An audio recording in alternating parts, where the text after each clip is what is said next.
Someone close to you keeps stepping in. They give advice you didn't ask for. They remind you of your past mistakes. They arrange things without telling you. And every time you feel frustrated or controlled, they say the same thing. I'm just trying to help. And somehow, that phrase ends the conversation. You feel guilty for being bothered.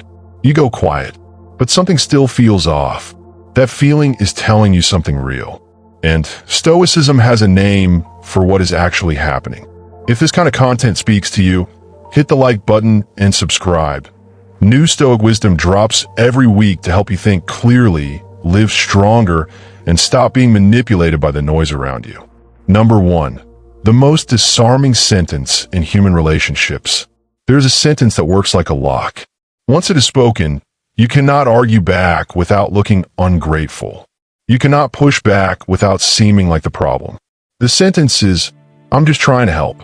5 words. And yet those 5 words carry enough weight to shut down entire conversations, make you question your own perception, and leave the other person looking generous while you feel confused and somehow guilty for even noticing the discomfort. This is not a coincidence. The power of that sentence is not accidental.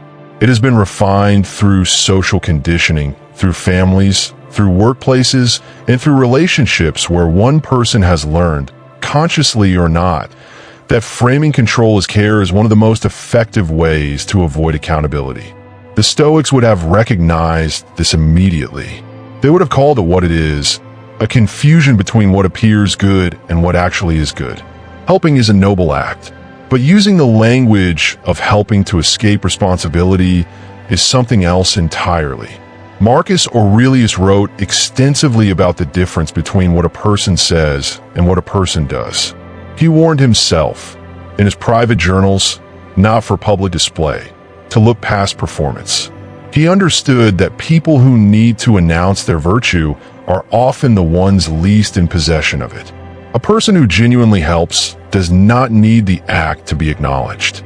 They do not require your gratitude as a condition. They do not position their assistance in a way that makes it impossible to refuse. But a person who uses helping as a strategy, consciously or not, will always be watching for a reaction. They need to know their help landed.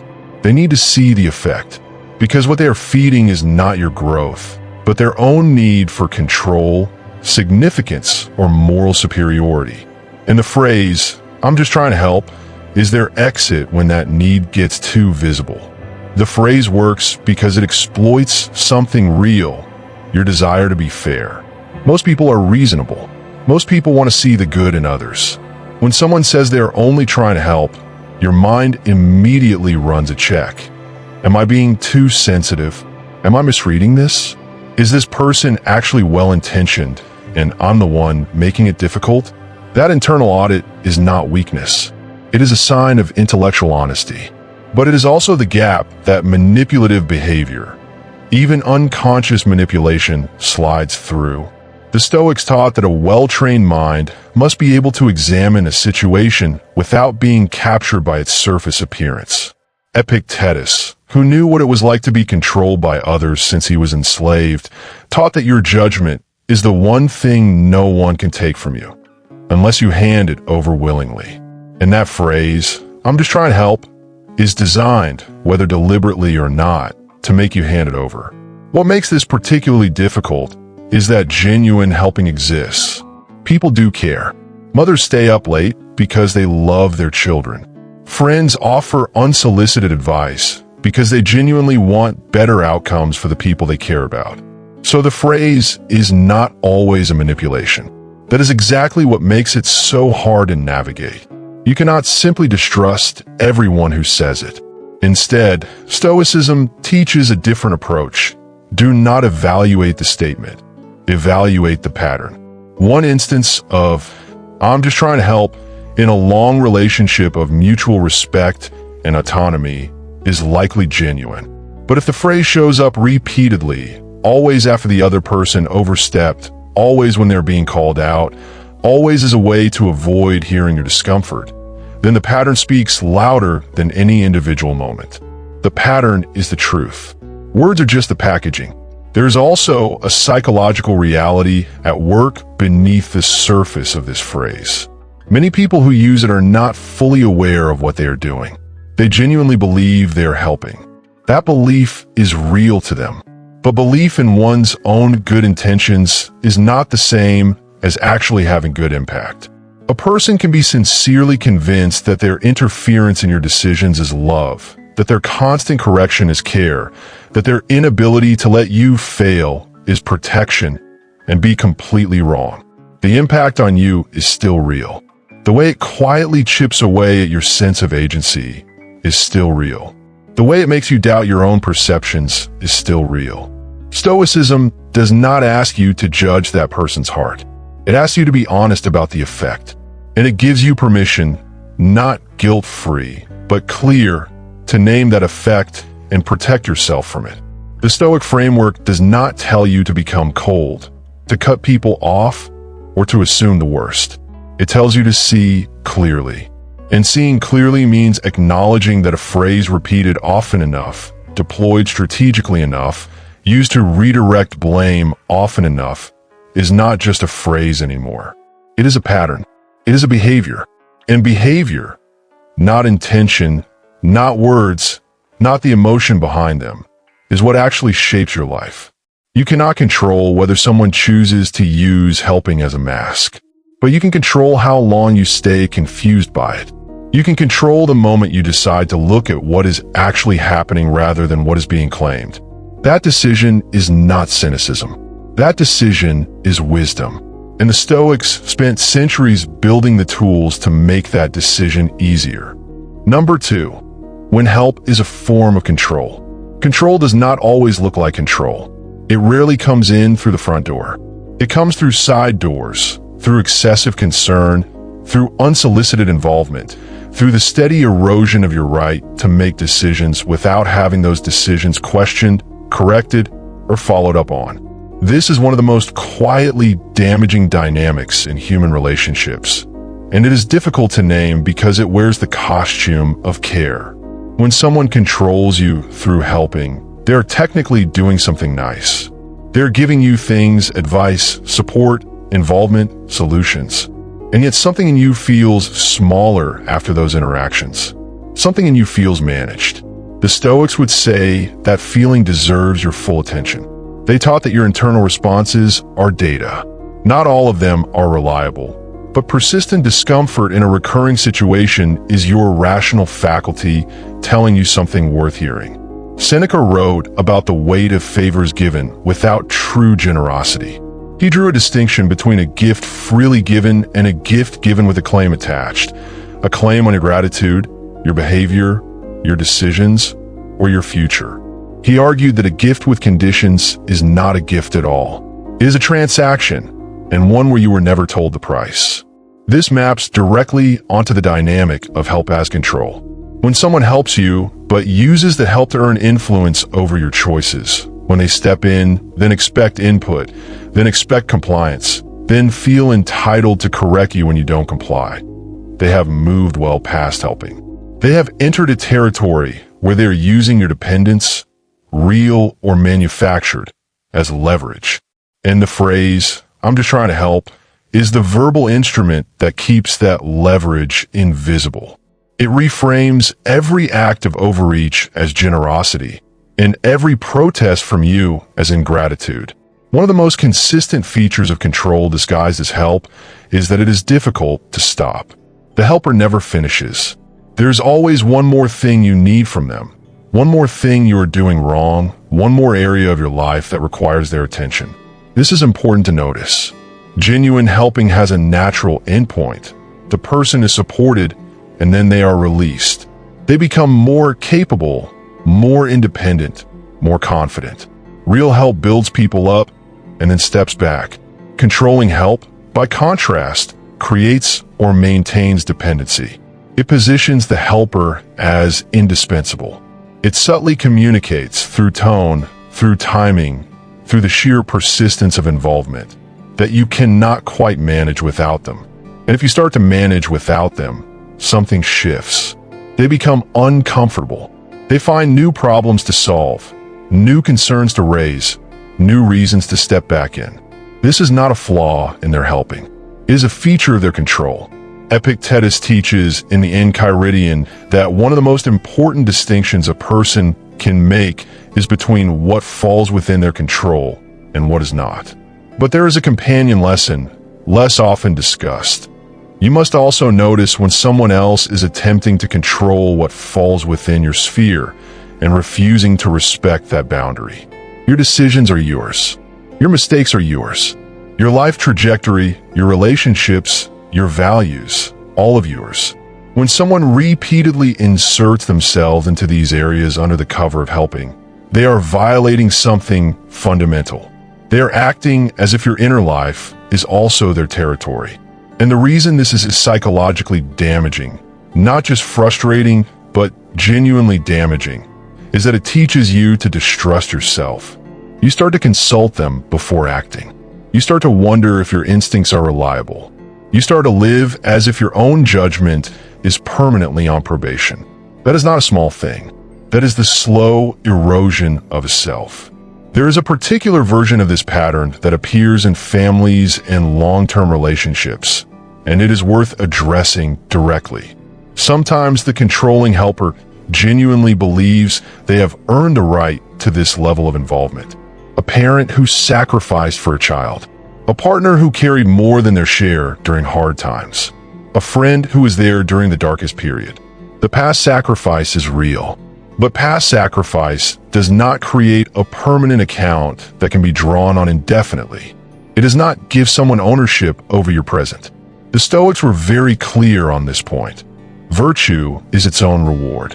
A truly good action does not generate a debt. If someone gave to you out of genuine love, that love does not come with a bill. If they're now presenting a bill in the form of control, expectation, or the constant reminder of what they've done, then they were not giving as freely as they believed. And you are not obligated to pay a price that was never disclosed. The hard truth, and the Stoic one, is this: you may care deeply about this person. They may have genuinely helped you in the past. They may love you in the only way they currently know how. None of that makes what they're doing acceptable. Love and harm are not opposites. People can love you and still harm you. People can intend good and still create damage. Stoicism does not ask you to be cruel, to cut ties recklessly, or to stop valuing what was real between you. But it does ask you to be clear, to stop pretending that discomfort is ingratitude, to stop confusing their need to help with your obligation to be helped on their terms. The first act of genuine self-respect in any relationship defined by control is to stop negotiating with the framing and start looking at the facts. What is actually happening? What effect is it having on you? What would a wise, clear-eyed person do? Start there. Number 3, the psychology of the helper who cannot stop. Not every person who uses help as control is cold or calculating. In fact, most of them are not. Understanding that is important, not to excuse the behavior, but to see it accurately. Many compulsive helpers are driven by anxiety. They are deeply uncomfortable with watching others struggle, make mistakes, or move through life differently than the helper thinks they should. The help is not primarily about you. It is about managing their own distress. When you're in pain, they feel pain. When you make a decision they disagree with, something in them tightens. When you don't take their advice, something in them feels dismissed. Not because you wronged them, but because their internal world is organized around the belief that if they can fix enough things for enough people, they will finally feel safe. That belief is their burden to carry. But if they are not carrying it consciously, they will hand it to you instead. Marcus Aurelius spent years examining his own motivations. He constantly asked himself why he was doing what he was doing, not in a paralyzing way, but in a clarifying one. He understood that the noble-sounding motivation and the real motivation are not always the same thing. This is a practice every person can bring to their relationships. When you notice that someone's help feels invasive or controlling, it is worth asking, not an accusation, but in genuine reflection. What is this person getting from this? What does the constant helping give them? Often the answer involves one or more of the following: a sense of competence and worth tied to being needed, anxiety relief from watching someone they care about navigate difficulty, control over outcomes in a world that otherwise feels unpredictable, a way to feel morally superior without consciously framing it that way, or a role in your life that makes them feel significant. None of these needs are shameful, but they are not your needs, and they should not be met at the expense of your autonomy. There is a specific psychological pattern called anxious attachment that is worth understanding in this context, not as a clinical label to apply to people carelessly, but as a description of a dynamic.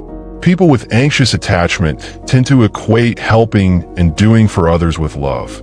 They measure the health of a relationship by how much they are needed and how much they contribute.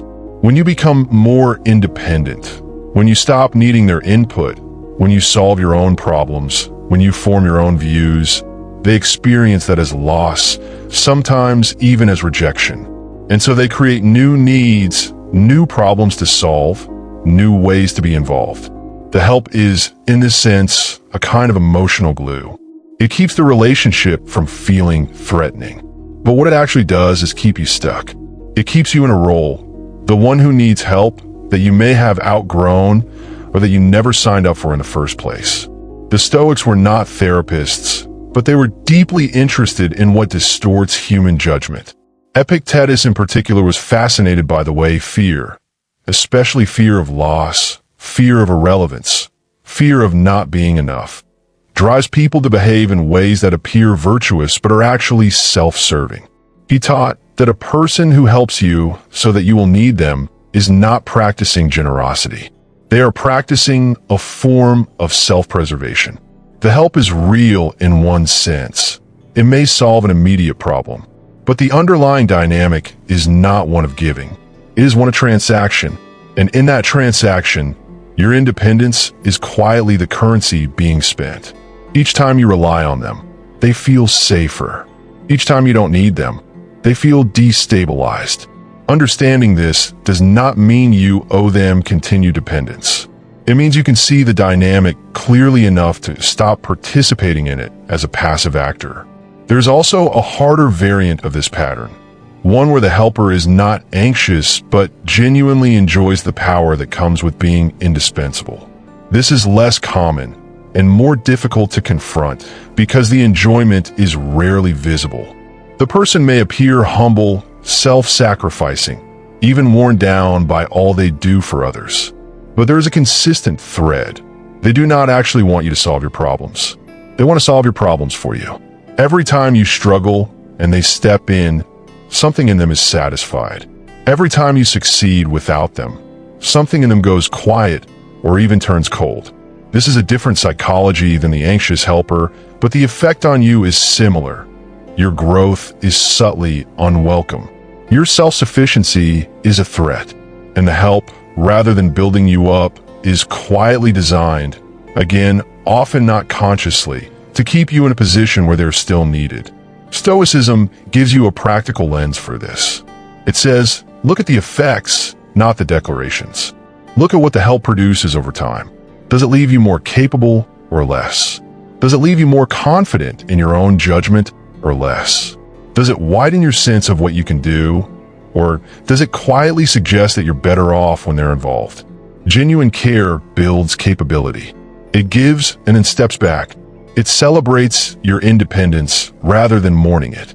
If the help in your life consistently produces the opposite, if it keeps you checking in, doubting yourself, feeling like something might go wrong without them, then the help is not for you. It never was. And the Stoic practice is not to blame them for having needs, but to be clear-eyed about the effect, name it honestly, and make deliberate choices about how much of your autonomy you're willing to keep sacrificing to accommodate someone else's unexamined psychology. Number 4, how Stoicism teaches you to respond. Stoicism is not a philosophy of withdrawal. It is a philosophy of clarity and engagement. It does not teach you to close yourself off from people, to harden yourself against care, or to treat every act of assistance as a threat. What it teaches is this: engage with reality as it actually is, not as it is being presented to you. When someone says, "I'm just trying to help," and something in you resists, Stoicism tells you to take that resistance seriously, not as proof that something is wrong, but as a signal worth examining. The examined signal is far more useful than the suppressed one. Most people in these situations spend their energy managing their reactions, suppressing the frustration, pushing down the resentment, telling themselves to be more grateful. Stoicism inverts this. It does not tell you to manage a reaction. It tells you to understand the situation clearly enough that the right response becomes obvious on its own. The first Stoic tool is the practice Marcus Aurelius called fantasia cataleptic, a clear and accurate impression of what is actually happening, unfiltered by wish, fear, or social pressure. In practical terms, this means describing the situation to yourself as factually as possible, stripping out the emotional loading and the social framing.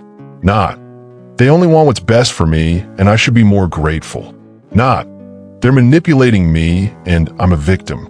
But, "This person has, over the past 18 months, inserted themselves into my decisions 12 times without being asked. Each time I expressed discomfort, they used the phrase, 'I'm just trying to help.' Each time I acted independently of their advice, the relationship became strained." That is a factual description. That is what the Stoics would call seeing clearly. And from clear seeing, clear action becomes possible. The second tool is the dichotomy of control, the Stoic distinction between what is up to you and what is not. Applied here, this means understanding what you can and cannot influence in this dynamic. You cannot control whether the other person recognizes what they are doing. You cannot control whether they change. You cannot control how they interpret your boundaries. What you can control is your response, your choices, the degree to which you involve them in your decisions, the language you use when you decline their involvement, and the clarity with which you communicate what you need. This is not a small set of things. It is, in fact, the entire territory of your life. What you cannot control is genuinely not yours to carry. And recognizing that is the beginning of becoming harder to manipulate. Not because you become cold, but because you stop holding yourself responsible for outcomes that were never in your hands. The third tool is premeditation, the Stoic practice of anticipating situations before they happen so that you are not caught off guard by them. If you know that a particular person tends to respond to your independence with unsolicited advice, with guilt, or with the claim that they're just trying to help, you can prepare for it. You can decide in advance how you will respond, what you will say, what you will not engage with, and how you will hold your ground without escalating into conflict. This is not manipulation. This is not a game. It is practical philosophy. It is the difference between being reactive, responding in the moment from emotion, feeling guilty, backing down, and being intentional, responding from your values, your clarity, and your sense of what this relationship actually needs. Preparation is not paranoia. In situations that repeat themselves, it is simply wisdom. The fourth tool, and perhaps the most difficult, is honest communication without apology. Stoicism teaches parrhesia, the practice of speaking truth clearly and directly, without hostility, without softening it into meaninglessness. In this context, it means being willing to say directly, "When you give me advice I haven't asked for, I feel like my judgment isn't trusted." Or, "I understand you want to help, but I need to work through this on my own." These are not aggressive statements. They are not attacks. They are honest descriptions of a real experience, offered calmly and clearly. Most people in these dynamics avoid this kind of speech because they fear the reaction, the hurt feelings, the defensiveness, the counteraccusation of ingratitude. The Stoics knew that fear of others' reactions is one of the primary reasons people stop living honestly. They did not say the fear is wrong. They said it must not be allowed to govern behavior that is right. Finally, Stoicism teaches something that modern culture consistently undervalues: the wisdom of stillness before response. Not every act of unwanted helping requires an immediate confrontation. Not every overreach requires a direct correction in the moment. Sometimes the wisest response is to observe, to gather more information, to let the pattern become fully visible before you act. What Stoicism consistently opposes is the avoidance of response altogether, the indefinite silence that comes not from strategic patience, but from conflict aversion and accumulated guilt. There's a difference between choosing not to respond yet and never responding at all. The first is wisdom.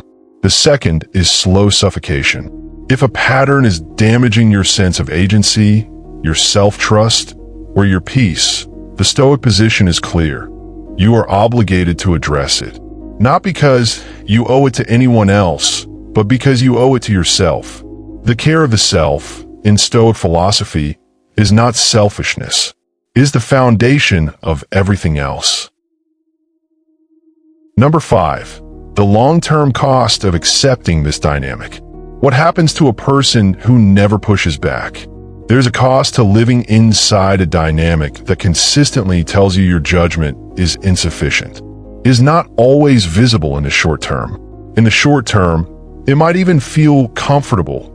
Someone else is taking responsibility, someone else is making the calls, someone else is stepping in when things get hard. But over months and years, the cost accumulates quietly. You start to consult others before making small decisions you once made easily. You start to second-guess yourself in spaces where you were once confident. You start to feel a vague unease when no one is available to validate your choices. This is not weakness. It is what happens to any person who is consistently told, directly or through behavior, that their independent judgment is not quite reliable. The Stoics understood that virtue and self-direction are skills, and like all skills, they atrophy when unused. A person who stops exercising their judgment in small things will find it harder to trust that judgment in large ones. Epictetus lived the extreme version of this. As an enslaved person, he had no formal authority over his own life. And yet he developed, with deliberate effort, a faculty of inner freedom that his enslaver could not touch. He did this not by ignoring his situation, but by training himself daily to act from his own judgment in every area where judgment was still available to him. His teaching is not an abstraction. It is a blueprint, one that says, wherever you are, whatever constraints exist around you, the interior life remains yours. And if you allow others to colonize that interior life through the accumulated weight of their judgments, their corrections, their unsolicited help, and their framing of you as someone who needs managing, you are not simply accepting their help. You are handing over the one thing that was always entirely yours. The long-term psychological effect of being helped into helplessness is what modern researchers call learned helplessness, a state in which a person stops trying because they have been taught, through repeated experience, that their efforts do not reliably produce results, that someone else will step in, or that their judgment consistently turns out to be insufficient. The Stoics did not have this term, but they described the phenomenon with precision. They called it the loss of the hegemonikon, the ruling faculty, the capacity to direct your own life from reason and value rather than from the expectations and interventions of others. A person who loses this does not feel free. They feel adrift. They feel perpetually uncertain. They feel like they are waiting for permission they never officially needed but can no longer do without. And they often do not know how they got there because the process was so gradual and it was dressed as love the entire way. There is also a relational cost. When one person consistently helps and one person consistently receives, the relationship becomes structurally unequal, and both people feel it, even if neither names it. The helper feels burdened and yet unable to stop because their identity is now wrapped up in the role. The helped person feels a growing resentment they cannot fully justify because the other person is technically being generous. Both parties are trapped, and the trap is built from a simple, repeated dynamic that was never examined closely enough. The Stoics taught that genuine friendship, philia in the deepest sense, requires mutual respect, mutual growth, and mutual honesty. A relationship in which one person is always the competent one and the other is always the project is not a friendship. It is a structure, and it eventually collapses under the weight of its own imbalance, often in ways that leave both people genuinely confused about what went wrong. The cost also shows up in your relationship with your own mistakes. When someone is always there to prevent your failures, to clean up your errors before they fully land, or to remind you of past missteps in ways that keep you dependent on their guidance, you lose access to one of the most important teachers available to a human being. Failure, navigated without rescue, builds something in a person that success cannot. It builds the confidence that comes from knowing you survived, learned, and adjusted on your own. It builds the kind of self-trust that does not require constant external validation. The Stoics were explicit about this. Hardship, navigated with reason and will, is not a problem to be avoided. It is the material from which character is built. A person who is perpetually protected from the consequences of their choices never develops the inner resources that consequences alone can teach. And that protection, however lovingly offered, is ultimately a deprivation. The Stoic answer to all of this is not dramatic. It does not require a confrontation, a clean break, or a radical restructuring of your life. It requires, first and most importantly, that you see what is happening, not with bitterness, but with honesty. Then it requires that you begin, gradually and consistently, to reclaim the territory of your own judgment. Make small decisions without consulting anyone. Accept a mistake as yours to learn from rather than someone else's to fix. Let a plan unfold without narrating it to the person who would redirect it. Practice the quiet confidence of doing and deciding and living from your own center. These are not dramatic acts. They are not defiance. They are simply the daily work of being a person. The kind of person who is grounded enough in their own judgment that no amount of unsolicited helping can quietly hollow them out. That is what Stoicism is building toward. Not a person who needs no one, but a person who cannot be slowly diminished by anyone.